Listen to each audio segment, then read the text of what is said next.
In this video, we're going to look at SOL A.4, and we're going to look at parts A, B, and D. So I can solve an equation for a specific variable. Remember, that's literal equations. I can explain my steps for solving an equation using properties of algebra, and then I can solve a multi-step equation. So what we have here are some of the properties, and these are things that you probably talked about in middle school. So just as a reminder, associative property means we can change the way that things are grouped, and that works for addition and multiplication. Commutative property means I can change the order of the things, and that works for addition and multiplication. We've done distributive property a bunch this year. Inverse property, okay, for addition, if I add a number and its inverse, I get 0 every single time. So 3 plus -3 would be 0. If I multiply a number times its inverse, I get 1 every single time. So 3 times 1 over 3 would be 1. Identity property means what can I do to a number without changing it. So if I add 0 to something, it never changes. If I multiply it by 1, it never changes. And then we have the properties of equalities, which means that's basically how we solve equations. If I add something to both sides, that doesn't change the equation, so I'm allowed to do it. If I subtract the same thing from both sides, it doesn't change the equation, so I'm allowed to do it. So these properties of equality are what we use to solve equations. So this is an example that we're just going to walk through. Here's the original equation. 3 times x minus 2 plus 5x equals 9x minus 24.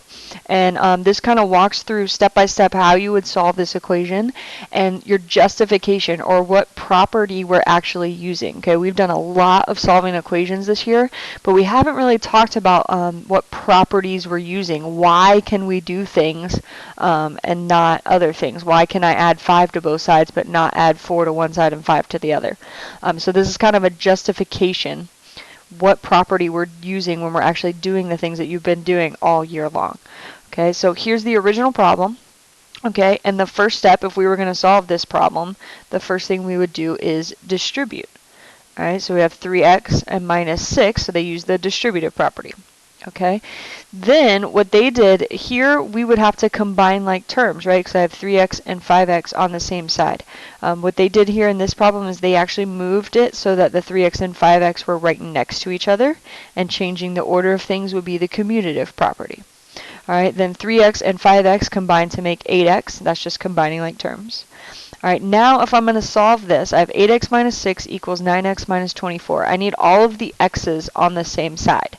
All right, so something that I can do is I can subtract 8x from both sides. So we're used to seeing it written underneath.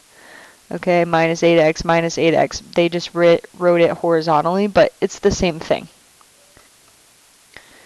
Okay, and that's the subtraction property of equality. If I subtract the same thing on both sides, I haven't changed the problem. So 8x minus 8x would be 0. All right, and 9x minus 8x would be x. So we a lot of times skip this step. We don't write out that 8x minus 8x is 0. We would just say that those cancel out. But what we're actually doing there is using the additive inverse property. If I have a number and I subtract its inverse, its opposite, then the answer is always 0. And a lot of times we skip that step. But you have to be aware that that's what we're doing. We're not writing it. We're kind of just doing it in our head. But the reason that we say those terms cancel out, that's a word we use all the time. The reason we can say that is because of the additive inverse property. Okay, so now I have 0 minus 6 equals x minus 24. 0 minus 6 is negative 6. And again, 0 minus 6 is negative 6. We just think of that as doing the math. But in reality, that's using the additive identity property, because identity says if I add 0 to something, it doesn't change it. So I have negative 6 here, and that 0 is irrelevant, so I don't have to write it anymore. That's the additive identity property. Okay, so now I have negative 6 equals x minus 24. If I'm going to solve that, I need to add 24 to both sides.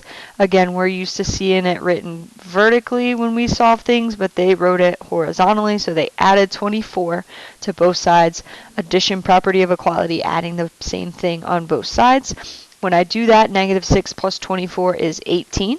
And then on the right side, I would have x plus 0. Again, that's something that we skip a lot of times, but a number plus its inverse or its opposite, negative 24 plus 24, those are inverses, so they are equal to 0. That's why it's additive inverse property. Okay, and then again, we can say that 18 is equal to x. We can drop the plus 0 part because of the additive identity property. Plus 0 is never going to change that, so I don't need to write it.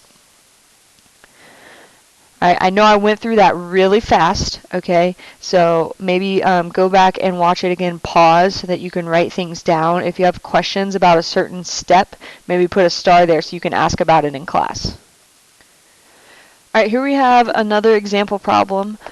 We have been over and over how to solve these, so I'm going to just remind you of the little way to check your answer, little shortcut that I showed you the other day in class using the calculator. So what I've done is I've gone to my menu and gone to the graph, and I've typed in both sides of the equation on two different lines. So 4/3, 3n plus 3,